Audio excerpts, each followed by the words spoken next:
eso para quitar informaciones. Eso habla bien de ellos como docentes y también habla bien de mi persona, de que me conocen y saben que yo jamás voy a filtrar ningún tema para favorecerle a ningún alumno, a ningún cursillo y nada por el estilo. Muy bien. Siguiendo entonces con la parte de los casos clínicos, como le estaba diciendo, me estuvieron consultando muchas personas y les dije lo mismo que le voy a decir ahora. No se profundicen demasiado comparado con los casos clínicos que yo le doy a los alumnos en la carrera, en tanto a lo de anatomía, así como también a los alumnos, a mis alumnos de cirugía. Este, como ya les había mencionado en el primer parcial, no significa que ustedes no tengan la capacidad de poder resolver esos casos clínicos, es nada más que ir quemando etapas, ¿verdad? Ahora en el CPI es aprender a identificar cómo poder aplicar la anatomía para poder resolver un caso clínico. Y luego en la carrera vamos a ir profundizando más, como ya lo venimos haciendo con ellos. Entonces, bien directo, aplicación directo de la anatomía, nada de dar muchas vueltas. Voy a tratar de que la mayoría por lo menos sea bien conciso. Pero si ven en el examen, así como también pasó en el primer parcial de una historia, de un caso clínico que es muy largo, es solamente saber interpretar qué es los datos interesantes o los datos positivos de valor que llamamos de medicina en cuanto a los casos clínicos. Generalmente lo más importante de los casos clínicos está al comienzo y al final, principalmente al final. Luego la parte media de la historia es todo historia como lo dice su nombre, ¿verdad? Entonces siempre al comienzo y al final, pero principalmente al final del caso clínico están todos los datos positivos de valor que le va a ser útil para estar resolviendo el ejercicio. El examen va a estar un examen normal. De por sí este parcial y obviamente el siguiente parcial son parciales más complicados porque hay menos tiempo de estudiar, menos tiempo para repasar en comparación con el primer parcial. Y también, además de la extensión en cuanto a la dificultad de los contenidos, el segundo parcial y el tercer parcial siempre son más complicados. Como ya le dije la vez pasada, eh, un pajarito me contó que deben de asegurar más y respetarle mucho a biología para este parcial. Un consejo de amigos. Anatomía, normal como siempre. No va a ser un nivel extremadamente difícil ni un nivel extremadamente fácil. Un nivel digno de un examen de ingreso de la UNE, en base a todos los temas que desarrollamos y también va a salir los famosos casos clínicos. Eso también va a servir para el tercer parcial y lo más seguro es que solamente en la final no va a salir caso clínico. Eso tengo que decidir todavía lo que tengo que calcular en cuanto al tiempo que se dispone para el examen final, si es que da o no para introducir algunos casos clínicos. Como ya le había mencionado antes de volver a iniciar la clase, la aplicación de los casos clínicos ya es la enseñanza no solamente del futuro, sino del presente. Solamente nuestro país es el que está un poco atrasado todavía en eso, pero nosotros siempre tenemos que marcar la diferencia y ya hace unos años que venimos haciendo eso dentro de la cátedra de anatomía en la UNE. Y el año que viene se van a dar cuenta los que ingresan Incluso los que lastimosamente no van a tener la oportunidad de ingresar, se van a dar cuenta de cómo en algún momento les va a ser extremadamente útil lo que estamos haciendo ahora en el CPI. Ok, vamos a continuar. Como les dije, hay dos o tres mensajes que no tienen que ver con el contenido de hoy, pero le voy a estar respondiendo por el chat a esas personas al finalizar la clase. No se preocupen que no me voy a olvidar de ustedes.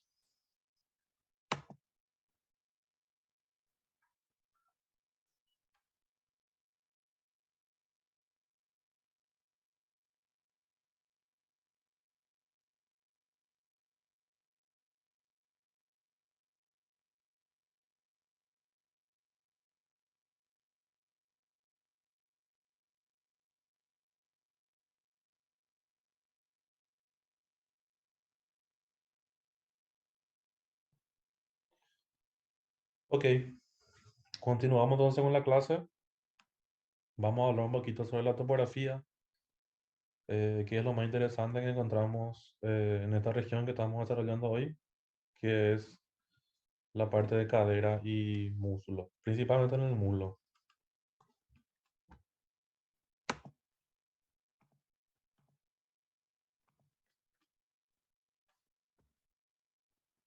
Iniciamos con el triángulo femoral o también llamado triángulo de Scarpa.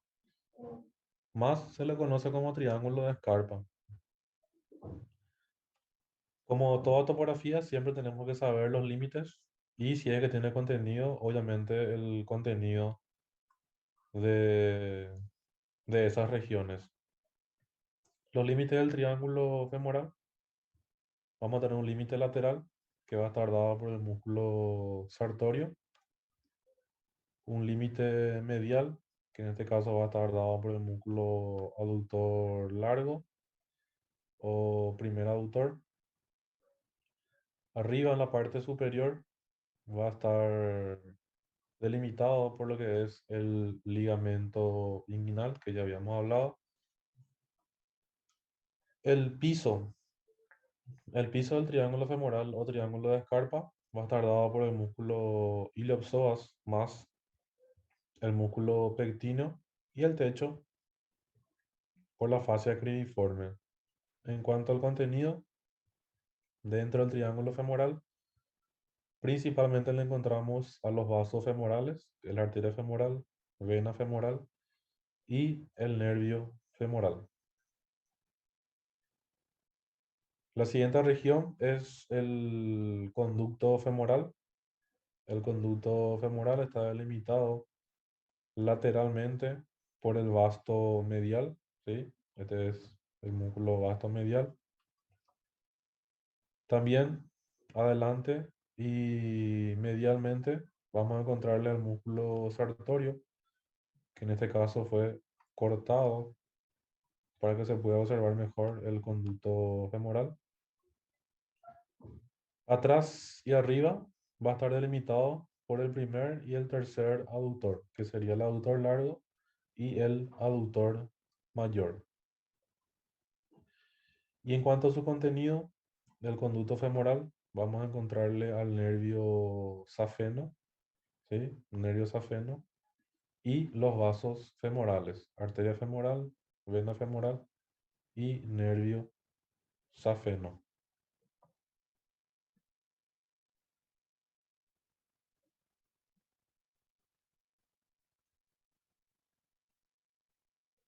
Por último, la última región lateralmente va a estar limitado también por el vasto medial, medialmente por esta estructura que es el tabique vasto aductorio. Este tabique vasto aductorio tiene una pregunta clásica de examen que es cuáles son los elementos que lo atraviesan, ¿verdad? Y es el nervio safeno con la arteria descendente de la rodilla. Atrás, en la parte posterior, está delimitado por el tercer aductor o aductor mayor y el contenido nervio safeno, así como también los vasos femorales. Arterias. ¿Cuáles son las arterias más importantes de esta región que quiero que le dé mayor enfoque? Vamos a tener primeramente a la arteria glútea superior. La arteria glútea superior es una rama de la arteria ilíaca interna o arteria hipogástrica. Esta arteria glútea superior, en relación a su trayecto y relaciones principales, una de las cosas más importantes es que se encuentra atravesando entre el tronco lumbosacro y el primer nervio sacro, como estamos viendo aquí en la imagen, ¿sí? La arteria glútea superior entonces atraviesa entre el tronco lumbosacro y el primer nervio sacro. La arteria glútea superior atraviesa la escotadura ciática mayor. Algo sobre las escotaduras ciáticas. En esta clase yo no les volví a desarrollar porque ya habíamos visto eso en las clases anteriores, ¿sí? Fue en la clase que hablamos del hueso coxal, si no me equivoco. No se olviden entonces, así como les había dicho aquella vez, las escotaduras ciáticas, tanto mayor como la menor, siempre son temas clásicos de examen en cuanto a su contenido, ¿sí? Y de los dos también hay elementos que atraviesan por ambas escotaduras. Siempre darle mayor enfoque a esos elementos. Bien, siguiendo, la arteria glútea superior, por lo tanto, atraviesa por la escotadura ciática mayor, específicamente por encima del músculo piriforme. Este es el músculo piriforme y la arteria glútea superior se encuentra atravesando la escotadura ciática por encima de este músculo para llegar a la región glútea. Al nivel de la región glútea, proporciona sus dos ramos terminales, que es una rama superficial y una rama profunda. Rama superficial y rama profunda. La siguiente arteria es la arteria glútea inferior. La arteria glútea inferior también se origina de la arteria ilíaca interna o arteria hipogástrica. En su trayecto de relaciones podemos citar de que en este caso la arteria glútea inferior está atravesando también entre dos elementos nerviosos, pero en este caso lo realiza entre el segundo y el tercer nervio sacro. La arteria glútea inferior también atraviesa por la escotadura ciática mayor, pero en este caso lo realiza por debajo del músculo piriforme, ¿sí? En resumen, entonces, el músculo piriforme es lo que separa la travesía de las arterias glútea superior e inferior. La superior por encima del músculo piriforme y la glútea inferior por debajo del músculo piriforme.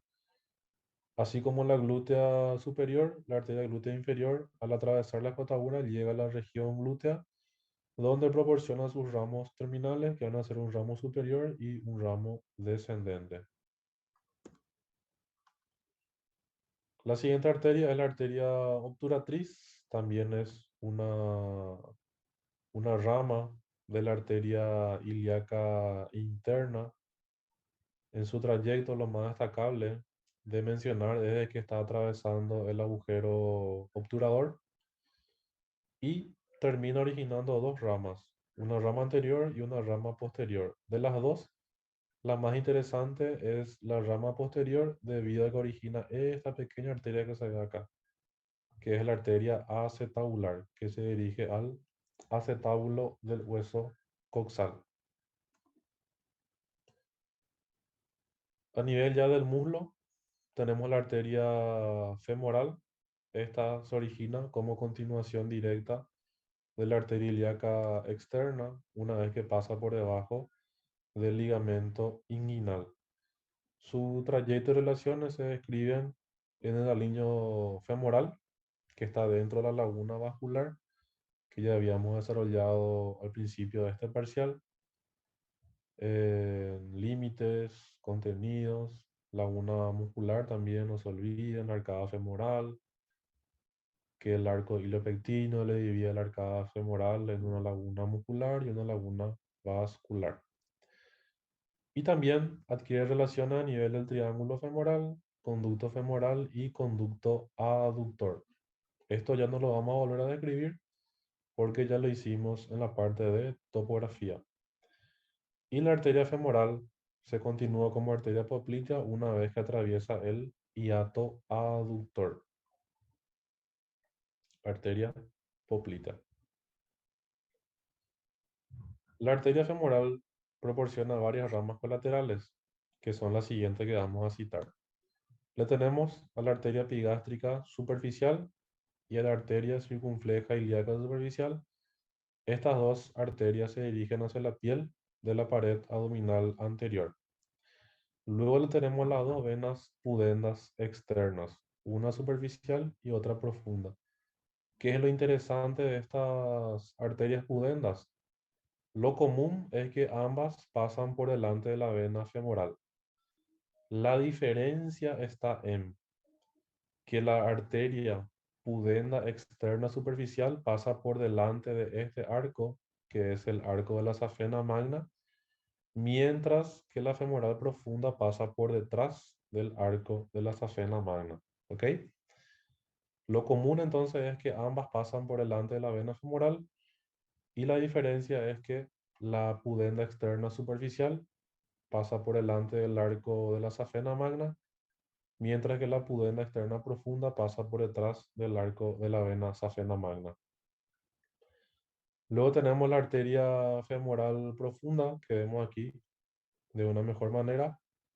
Y por último, la arteria descendente de la rodilla, que como ya les mencioné, su característica más importante es que atraviesa, perfora el tabique vasto aductorio en compañía del nervio safeno. Vamos a hablar un poquito más sobre la arteria femoral profunda. Esta arteria femoral profunda tiene su origen en la arteria femoral, como ya vimos, a nivel del triángulo femoral o el triángulo de Scarpa. Esta arteria femoral profunda pasa entre el músculo pectino y el aductor largo y también se relaciona con el músculo aductor corto o el aductor mayor. Eso depende mucho eh, de cada individuo, ¿verdad? Hay una variación ahí. Se puede relacionar tanto con el aductor corto como con el aductor mayor. La arteria femoral profunda es la arteria nutricia del muslo. Eso quiere decir que proporciona la nutrición al muslo y termina a nivel de la última rama perforante. Vamos a ver en la siguiente slide y en esta imagen también podemos observar de que la femoral profunda proporciona unas ramas perforantes y la última perforante es la que se considera como terminación de la arteria femoral profunda. Las colaterales de la femoral profunda son principalmente tres. Le tenemos a la arteria circunfleja femoral lateral. Esta es la arteria destinada a los músculos del cuádriceps y la arteria circunfleja femoral medial se dirige hacia la articulación coxo-femoral. Y las ramas perforantes lo que están haciendo es perforar, atravesar los hiatos que forma la inserción del músculo aductor mayor o tercer aductor. Por último, la parte de nervios. Vamos a hablar un poquito sobre el nervio cutáneo femoral lateral. El nervio cutáneo femoral lateral es un ramo proveniente del plexo lumbar. Específicamente se origina de la unión del segundo y el tercer nervio lumbar. Su característica es que el nervio cutáneo femoral lateral, como ya lo dice su nombre, cutáneo, es un nervio que contiene únicamente fibras sensitivas. En cuanto a su trayecto y relaciones, el nervio cutáneo femoral lateral, como vemos aquí en la imagen, emerge del borde lateral del músculo psoas mayor, cruza por delante del músculo ilíaco, atraviesa la laguna muscular y a nivel de la fascia lata proporciona sus dos ramos terminales, que van a ser un ramo glúteo, como dice su nombre, se dirige hacia la región glútea, y un ramo femoral. El, el nervio cutáneo femoral lateral, como podemos apreciar en la imagen, proporciona la inervación sensitiva a la piel de la región anterolateral del muslo. El siguiente nervio es el nervio femoral, también es un ramo del plexo lumbar. Participan en su formación los nervios lumbares 2, 3 y 4. Su característica es que contiene fibras ya mixtas, sensitiva y motora, por lo tanto, con relación a su trayecto y relaciones, el nervio femoral también emerge a nivel del borde lateral del músculo psoas, como vemos aquí en la imagen. Luego, este se encuentra entre el músculo psoas mayor y el músculo ilíaco. También atraviesa la laguna muscular, el nervio femoral, y termina proporcionando sus ramos terminales y colaterales a nivel del triángulo femoral o triángulo de Scarpa. El nervio femoral, hablando de la parte sensitiva, aprovechando esta imagen, se encarga de la inervación de la piel de la región anteromedial del miembro inferior. El nervio femoral proporciona ramos colaterales y terminales. Entre sus ramos colaterales podemos citar el nervio que se dirige para el psoas, para el iliopsoas, por lo tanto se denomina nervio del iliopsoas, el nervio de la arteria femoral y el nervio pectíneo, ¿sí? Para el músculo pectíneo. Y sus terminales, el nervio femoral proporciona los siguientes ramos terminales. El ramo cutáneo anterior medial. Este nervio se dirige a inervarle también al pectíneo, al aductor largo o primer aductor. El ramo cutáneo anterior lateral, este se dirige a inervarle al músculo sartorio. Y de este nervio del ramo cutáneo anterior lateral se origina el nervio safeno accesorio. Y los dos últimos nervios terminales del nervio femoral son los nervios del cuádriceps, que como ya vimos, el cuádriceps está formado por los músculos vastos, lateral, medial e intermedio, y así como también se encarga de inervarle al otro músculo de esta región, que es el recto femoral.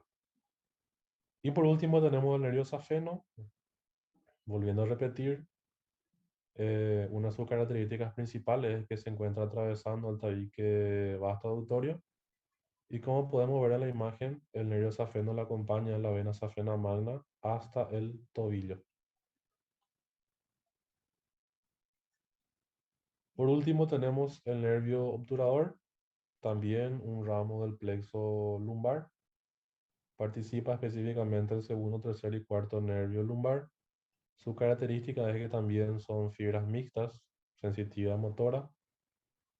Su trayecto de relaciones se caracteriza porque el nervio obturador es contenido de la fosita iliolumbar o también conocida como triángulo de Cuneo y Marsillet, que ya le había mencionado en las clases anteriores.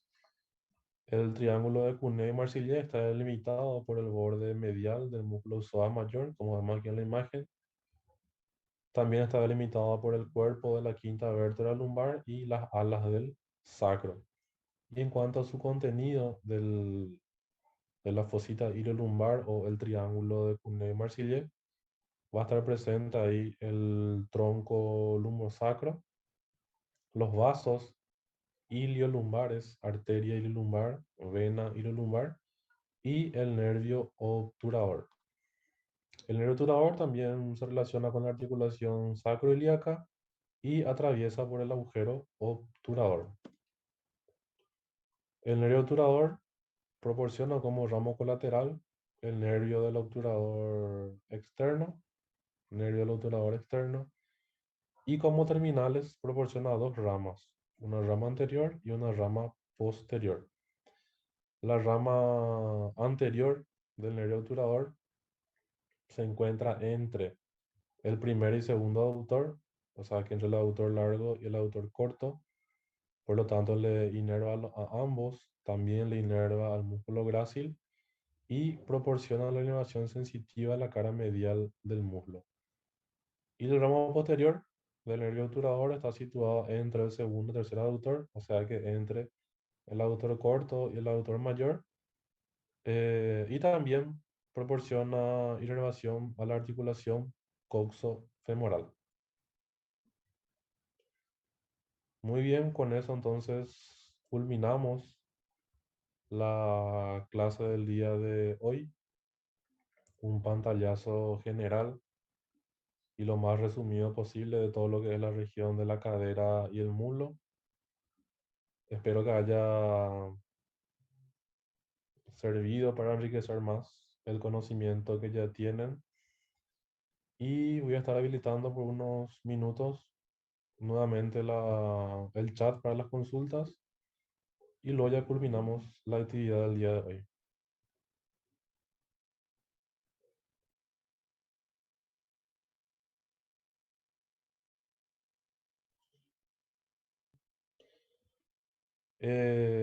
Como siempre les digo, mi única función es la de enseñar o por lo menos tratar de pasar algo de conocimiento. Considero que esta clase es muy importante, entonces los alumnos que no estuvieron presentes en la clase les pueden avisar de que consigan las grabaciones y vean la clase porque todo lo que va a salir en el examen se dijo en la clase de hoy. La próxima clase va a ser rodilla y pierna.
No, pie no vamos a desarrollar.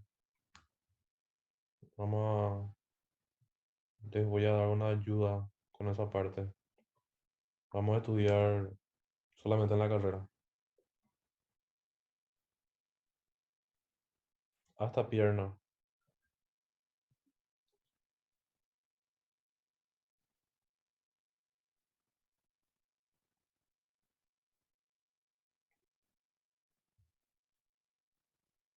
Un ejemplo de caso clínico en abdomen.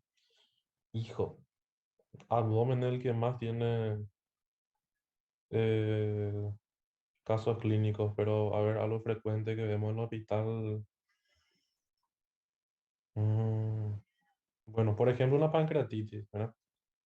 Justamente ayer estaba viendo con los alumnos de cirugía un paciente con pancreatitis. Entonces vamos a usar ese ejemplo. Un paciente con pancreatitis, ¿verdad? El caso clínico va a decir que para un paciente de tantos años que ingresa al servicio con un diagnóstico de pancreatitis aguda y todas esas cosas que cuenta la historia y la novela del caso clínico, ¿verdad? Y una aplicación, por ejemplo, directo de la anatomía de la anatomía en un caso clínico de pancreatitis está dado ahí con la obstrucción en cuanto a la terminación del conducto pancreático principal o de Wilson y el conducto colédoco, ¿verdad?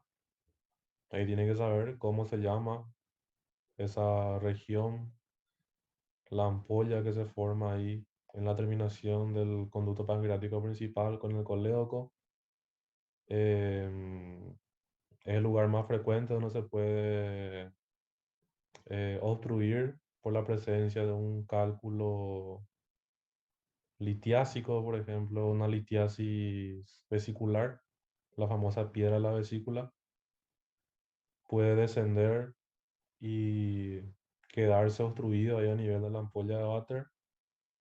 Así como les dije luego en la clase, creo que les hablé de ese caso clínico. Una vez que se obstruye la ampolla de Vater por la presencia de una piedra de origen vesicular, una litiasis vesicular, eso hace que el contenido pancreático, así como un poco del contenido biliar, ingresen al páncreas debido a que está obstruido la ampolla de Vater y eso genera una autodigestión por medio de las lipasas del páncreas, que es la fisiopatología, la causa más frecuente de la pancreatitis, en otro país al menos. Y después, por ejemplo, en el caso del miembro inferior, lo mismo que fue con el tema de miembro superior, ¿verdad? Vamos a jugar mucho con el tema de la inervación y las acciones de los músculos. Por ejemplo, un accidentado de motocicleta, que es lo más frecuente que tenemos, sufre una lesión en X parte del miembro inferior o una fractura de X parte de un hueso del miembro inferior, donde pudo haberse lesionado un X nervio. Entonces deberíamos de saber primeramente a quién le inerva ese nervio, ¿verdad? A qué músculos, y luego saber la función de esos músculos. Entonces ya vamos a poder llegar a la conclusión de qué funcionalidad de esa región estaría siendo afectado debido a la lesión del nervio que le inerva a ese músculo. Y cosas así. Todo bien grande, como les dije, no se compliquen mucho. Yo lo único que busco con eso es ir preparándole a ustedes para lo que va a ser los casos clínicos más extensos y más profundos que desarrollamos en la carrera.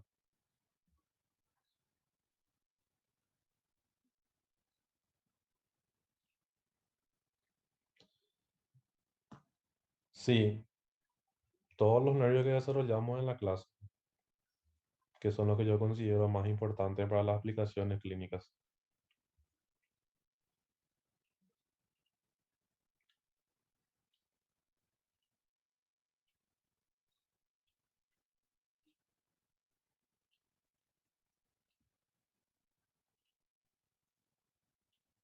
Como ya les vengo diciendo desde el primer parcial, en internet van a encontrar en abundancia ejemplos de casos clínicos, pero la mayoría son muy profundos. Entonces, sepan bien nomás la anatomía tradicional, que con eso les va a facilitar mucho para resolver los casos clínicos, porque lo de que hay en internet y en algunos libros ya son muy profundos, ya son más para la carrera. Y como les digo, yo los casos clínicos hago de mi cabeza de acuerdo a la experiencia que voy observando en en la práctica médica.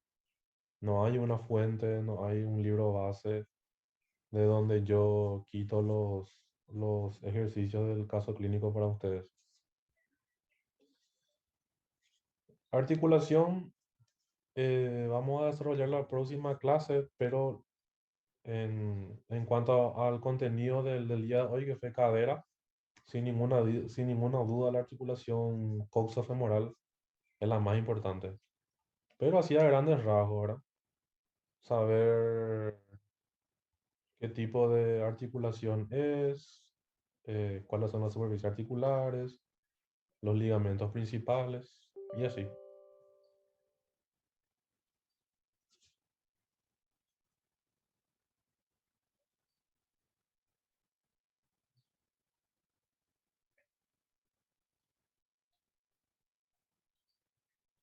Y sí, la verdad que es complicado ingresar si uno no tiene la oportunidad de poder ser parte de un cursillo privado. Pero es difícil, pero no imposible. Conozco algunas personas de la carrera que son brillantes alumnos que ingresaron sin ser parte oficial de un cursillo, vamos a decirlo, ¿verdad? Porque los materiales de los cursillos todos tienen a disposición, de todos los cursillos privados que hay. Entonces uno se va nutriendo de esos materiales y, digámosle de alguna manera, sin ser parte de un cursillo oficial, logran ingresar, ¿verdad? Lo que yo siempre le digo a la gente que me suele consultar, el cursillo, en el fondo los cursillos son todos iguales, ¿verdad? Todos tienen buenos docentes. En anatomía, como estaba mencionando, todos los que enseñan anatomía son muy buenos. Les conozco a todos. Todos fueron mis alumnos, los que todavía no son profesionales. Y en el caso de Paco, ni qué decir, ¿verdad? Todos son excelentes en su área. Entonces, lo que yo considero que el cursillo marca la diferencia es el ritmo de estudio que uno tiene y la preparación que le va haciendo con los exámenes y todo lo demás. Es lo mismo que cuando me preguntan entre una universidad nacional y una universidad privada. Yo estoy yo estoy en ambos ramos, ¿verdad? Tanto en la privada como en la nacional. Y sin ninguna duda, la universidad no le hace al alumno, ¿verdad? El alumno es el que se destaca y por su mérito propio se vuelve un buen profesional.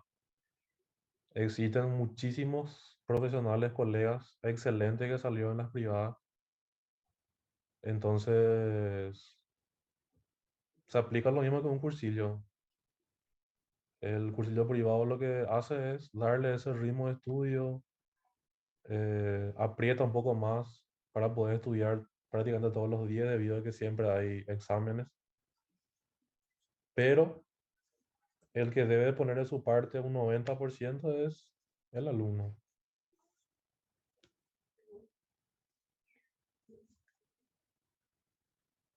Si es necesario hacer un cursillo privado, y la verdad que eso depende mucho de varios factores, principalmente el factor económico, ¿verdad?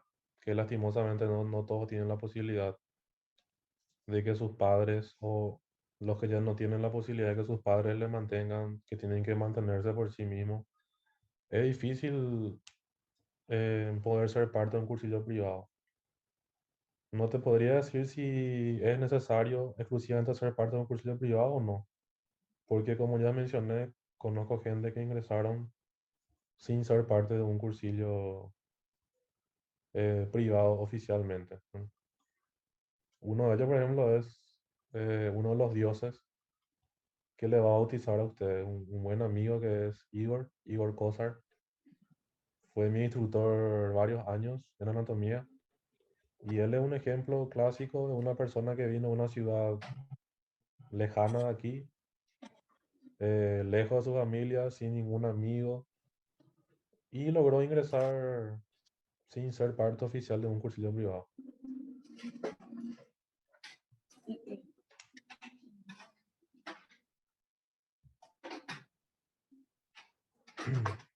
Bueno, estamos entonces. Nos vemos la próxima clase si todo sale bien. La idea es que volvamos a encontrarnos de forma presencial. Y como les dije, cualquier cosa, cualquier inconveniente que haya, si de repente vuelven a escribir algo en el Classroom y no respondo, pueden escribirme sin ningún problema en el privado para poder hacer las consultas Ah, pertinentes. Y en vez de beta va a ser gamma. mm. Nos vemos la próxima semana entonces. Estamos. Chau, chau. Un abrazo a todos. Gracias, profe. Dale, chau, chau.